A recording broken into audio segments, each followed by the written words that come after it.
Yeah, good morning guys. Sunrise. Nag-ride out tayo kanina 6:30. Ngayon is Saturday, I think.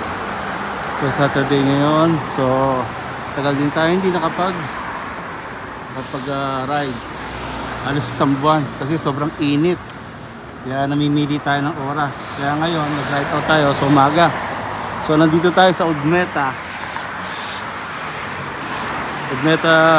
Road. So ito yung area na papuntang St. Mary. Sa mga nakakaalam dyan sa Dubai, St. Mary this way. So dire-diretso lang mga 300 meters nasa simbahan ka ng St. Mary. So yun nga guys, no, nag-ride out tayo kanina 6:30, nandito na tayo ng 6:44 sa St. Mary. So almost like 15 to 14 minutes, 15 minutes lang yung ride kasi may mga traffic light tayong tinatawiran.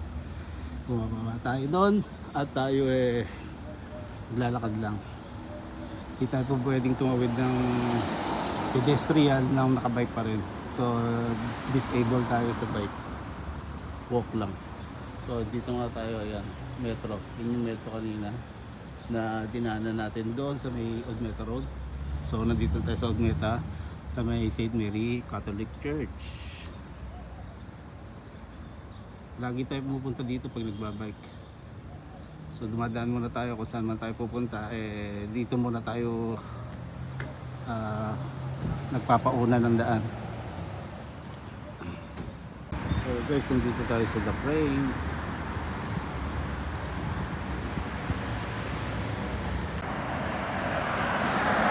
So guys, Eid pa lang ngayon. So guys, 6:30 tayo umalis kanina, di ba? So ngayon is mag-alas 8 na umaga, medyo mainit na pero carry pa rin. On the way tayo sa Lamir. Medyo hindi pa ganun tapos, pero iba okay na. May develop kasi ito. So doon tayo sa north.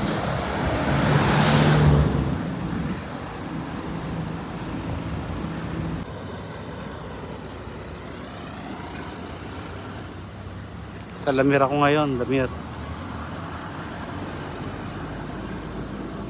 So guys, nakarating na nga tayo dito sa Lamir, 8 o'clock, 8:05. So medyo mainit na talaga. So balak natin pumunta na ng Dubai Canal para dun tayo magpahinga ulit. So dito kasi medyo walang lilim at ito kasi sa Dubai Canal may tulay. Sa ilalim ng tulay pwede tayong magpahinga. So dito wala, puno lang. So doon tayo sa Canal Bridge magpapahinga sa ilalim ng tulay.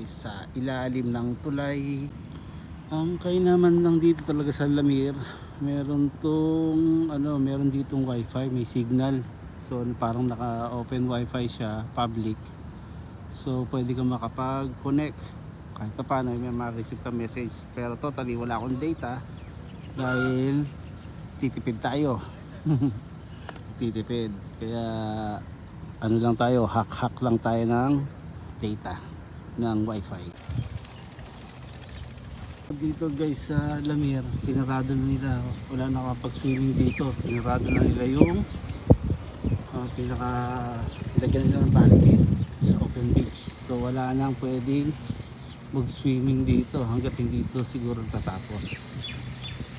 So ito na yung update today dito sa area ng Lamir sa open beach. Wala nang beach dito, wala na. Naayos kasi siya, nilalagyan siya ng mga toilet ba to, ano? So napaganda nila.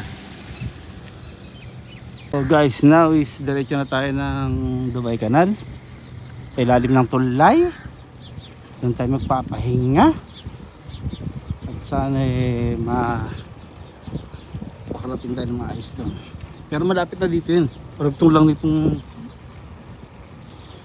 lang nitong dagat na to, itong open beach. So iikot lang tayo dito sa daan na to, tapos diretso na tayo doon. Hindi na tayo aahon doon sa may sa may tulay. Doon lang tayo sa ilalim. Guys, 8:29 nakarating na tayo dito sa Dubai Canal. Halos 30 minutes din natin tinakbo. Pero malapit lang to dahil hindi naman tayo nagmamadali. Sway lang yung ating panakbo. So hindi naman tayo lumahataw. Takbong chill lang ba. So nandito na tayo sa ilalim ng tulay. Sa ilalim ng tulay. Sa ilalim ng tulay. May nagbike, may nagbike, may nagbike, may nagbike. May nagbike sa ilalim ng tulay.